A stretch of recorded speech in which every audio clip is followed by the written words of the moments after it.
Salam alaikum, sahaftorkum. Alors, on est revenu avec une nouvelle vidéo.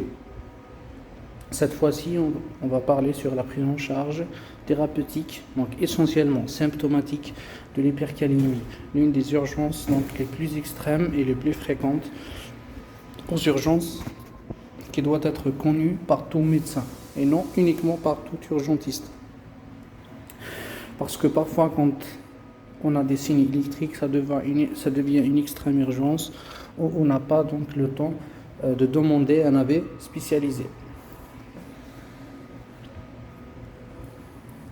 Alors, devant toute hypercalémie, on fait un ECG. Donc c'est la première des choses à faire, et c'est quelque chose à faire en urgence, sans perdre du temps. Puis, selon l'ECG, on sera orienté. La première situation, c'est quand on a des signes électriques à l'ECG en faveur d'une hypercalémie. Là, on va traiter donc d'emblée cette hypercalémie en extrême urgence. Dans ce cas-là, toute minute compte. Le patient peut faire un arrêt cardiaque à tout moment.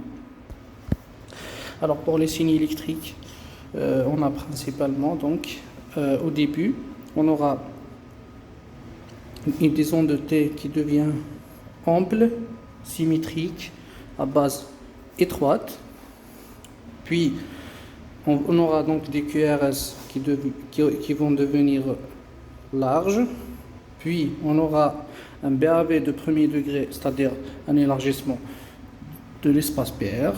Puis on peut avoir donc des BAV de deuxième et de troisième degré, c'est-à-dire jusqu'à donc au rythme ventriculaire.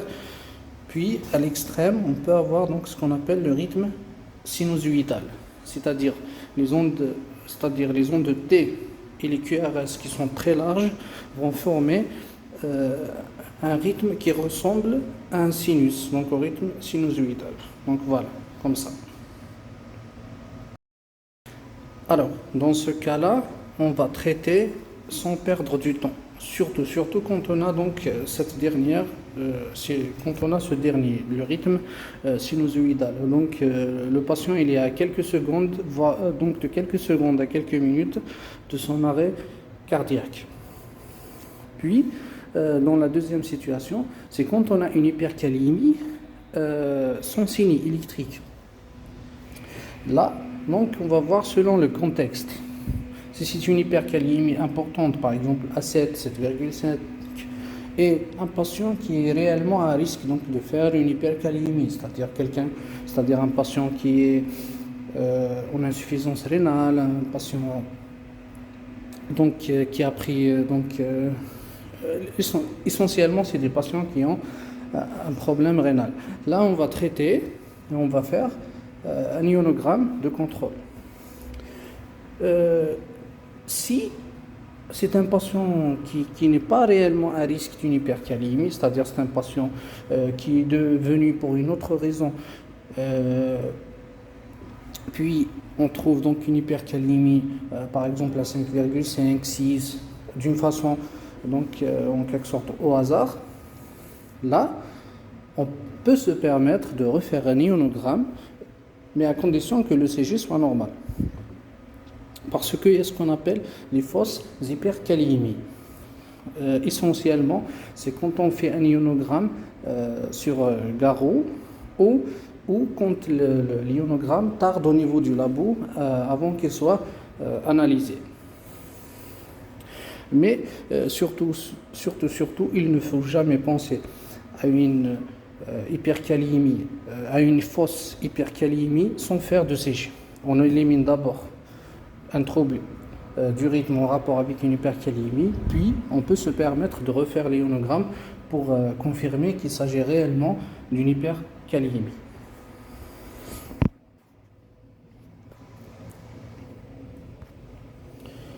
Alors, là, on va passer au traitement donc, de l'hypercalémie. La première des choses, donc, c'est quand on a des troubles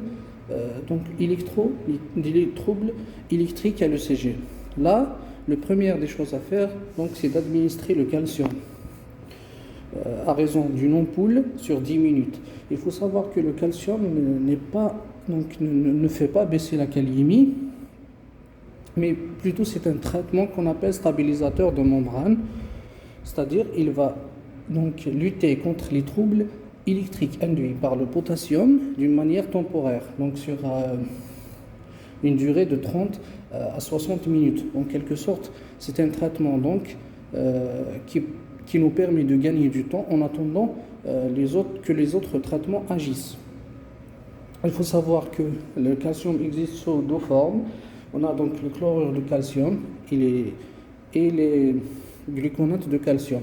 Le chlorure de calcium, donc, il est plus puissant, donc il est meilleur en quelque sorte, mais son problème, c'est que il est vénotoxique. Donc, si c'est un patient qui a une voie périphérique, on va utiliser plutôt le gluconate de calcium. Si c'est un patient qui a une voie veineuse centrale, on va préférer le chlorure de calcium.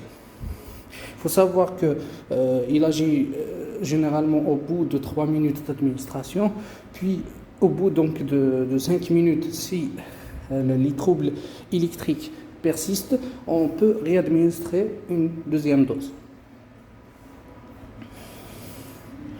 Maintenant, on va passer donc au traitement qui nous permettent de baisser la kaliémie.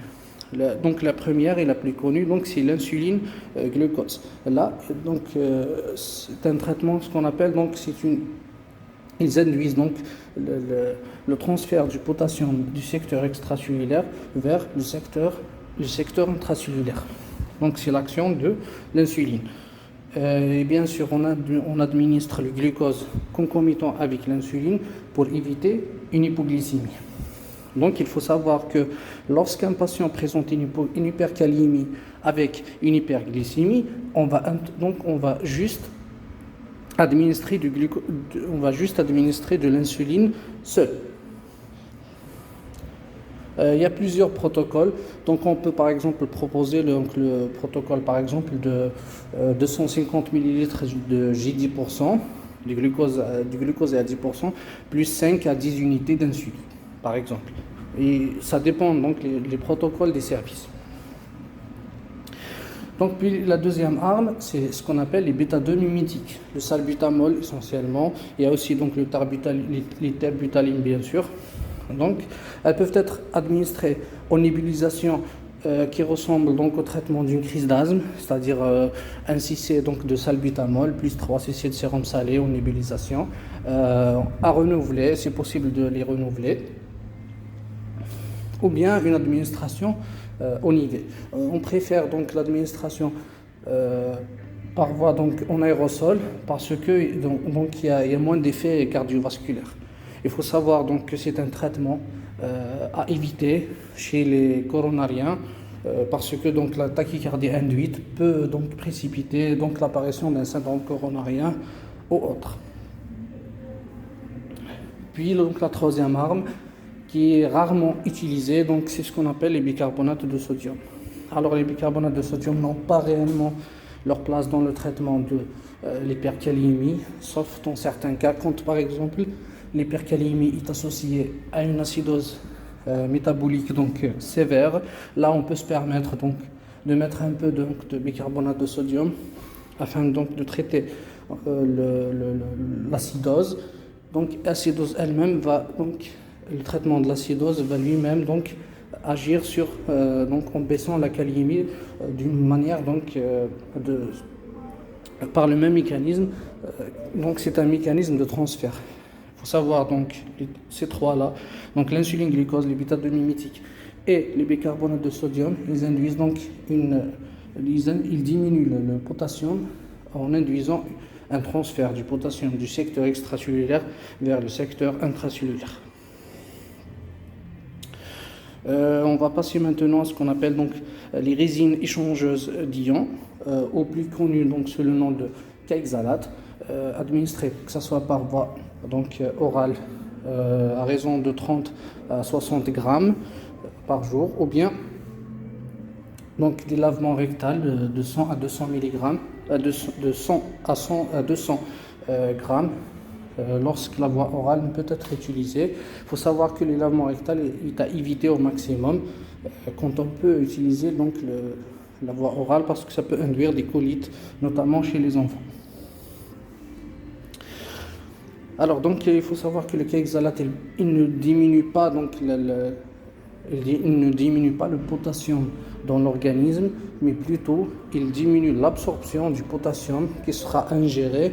Donc en quelque sorte, il agit un peu donc tardivement pour lutter donc essentiellement contre l'hypercalémie chronique. Puis on passe à la cinquième arme donc qui sont les diurétiques de Lens. Les diurétiques de Lens donc ils agissent au niveau donc comme leur nom on peut donc deviner de leur nom qu'ils agissent au niveau de l'anse de un lit, essentiellement donc de la branche descendante. Donc en bloquant les deux canaux, donc le canot chlore, potassium et sodium, c'est-à-dire il va permettre donc l'élimination de sodium, potassium et le chlore. Donc il permet donc de diminuer la calémie.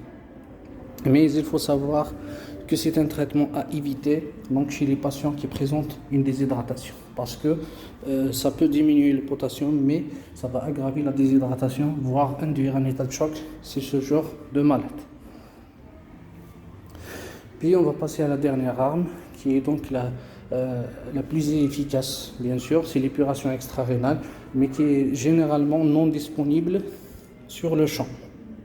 C'est-à-dire, on va administrer tous les traitements qu'on a cités, en quelque sorte, pour gagner du temps, afin donc que le patient arrive vers un centre donc, qui permet donc d'effectuer une épuration extra-rénale, ce qu'on appelle donc nous la dialyse. Il faut savoir que l'épuration extra-rénale donc essentiellement l'hémodialyse ou bien l'hémofiltration, donc on va permettre l'élimination bien sûr du potassium selon les patients. Donc l'hypercalémie menaçante, c'est-à-dire hypercalémie avec signe électrique, est l'une des indications de dialyse en urgence. Sinon, quand il s'agit d'une hypercalémie modérée, sans signe électrique, elle peut être traitée médicalement par les armes qu'on a citées ci-dessus. Alors, le troisième volet, qui ne concerne pas réellement donc, cette vidéo, mais il faut toujours l'avoir bien sûr en esprit, c'est de traiter l'étiologie de cette hypercalémie. Donc les étiologies de l'hypercalémie sont très très fréquentes, donc ça part de l'insuffisance rénale à l'acidose ou aux intoxications médicamenteuses, etc. Alors on termine cette vidéo, je vous remercie.